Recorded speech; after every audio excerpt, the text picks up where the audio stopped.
Welcome to my YouTube channel. இன்னைக்கு நம்ம என்ன பார்க்க போறோம்னா 11th அக்கௌண்டன்சில கோல்டன் ரூல்ஸ் பார்க்க போகிறோம்.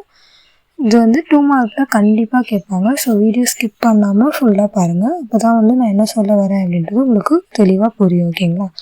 Golden rules of double entry system. இது வந்து உங்களுக்கு நீங்கள் 12th முடிச்சு 11th முடிச்சு அதுக்கடுத்து பிகாம் இல்லை எம்காம் எது படித்தாலுமே உங்களுக்கு என்ன கண்டிப்பாக தேவைப்படும்னா இந்த ரூல்ஸ் வந்து கண்டிப்பாக உங்களுக்கு என்ன ஆகும் தேவைப்படும். ஓகேங்களா?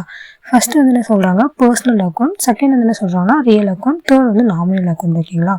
இந்த 3 அக்கௌண்ட்டுமே எனக்கு தெரியாது, பர்சனல்னால் என்ன, ரியல்னால் என்ன, நாமினல்னால் என்ன அப்படின்னு தெரியலனா எஸ் அப்படின்னு கமெண்ட் பண்ணுங்கள். நான் உங்களுக்கு அதுக்கான வீடியோவும் தனியாக வந்து என்ன பண்ணுறேன், போஸ்ட் பண்ணுறேன். First personal account.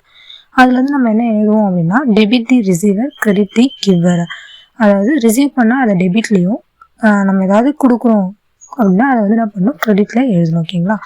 Real அக்கௌண்ட்டோட rule என்னென்னா debit what comes in, credit what goes out. அதாவது நமக்கு ஏதாவது ஒரு இது பிஸ்னஸில் ஏதாவது வந்துச்சுன்னா அதை வந்து என்ன பண்ணுவோம், டெபிட்டில் எழுதுவோம். ஏதாவது நம்ம கை விட்டு போகுது பிஸ்னஸ்லேருந்து அப்படின்னா அதை என்ன பண்ணுவோம், கிரெடிட்டில் எழுதுவோம். அடுத்து நாமினல் அக்கௌண்ட்டோட ரூல் என்னென்னா debit all expenses and losses. ஏதாவது எக்ஸ்பென்சஸ் லாஸஸ் வந்தால் அதை டெபிட் சைடில் காமிப்போம்.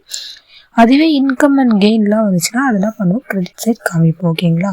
இதுதான் என்ன golden rules of double entry system. Golden rules அப்படின்னா தமிழில் வந்து என்ன சொல்லுவாங்கன்னா பொன்னான விதிகள் அப்படின்னு சொல்லுவாங்க. சரிங்களா?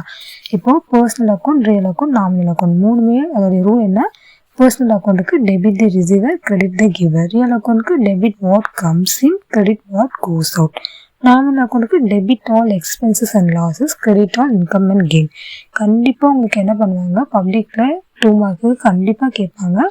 ஸோ நல்லா படிச்சுட்டு ஞாபகமாக அது எப்படி என்ன சொல்ல வராங்கன்றதை புரிஞ்சு படிங்க. அப்போ தான் உங்களுக்கு அது என்ன ஆகாது, எவ்வளோ வருஷம் ஆனாலும் உங்களுக்கு அது வந்து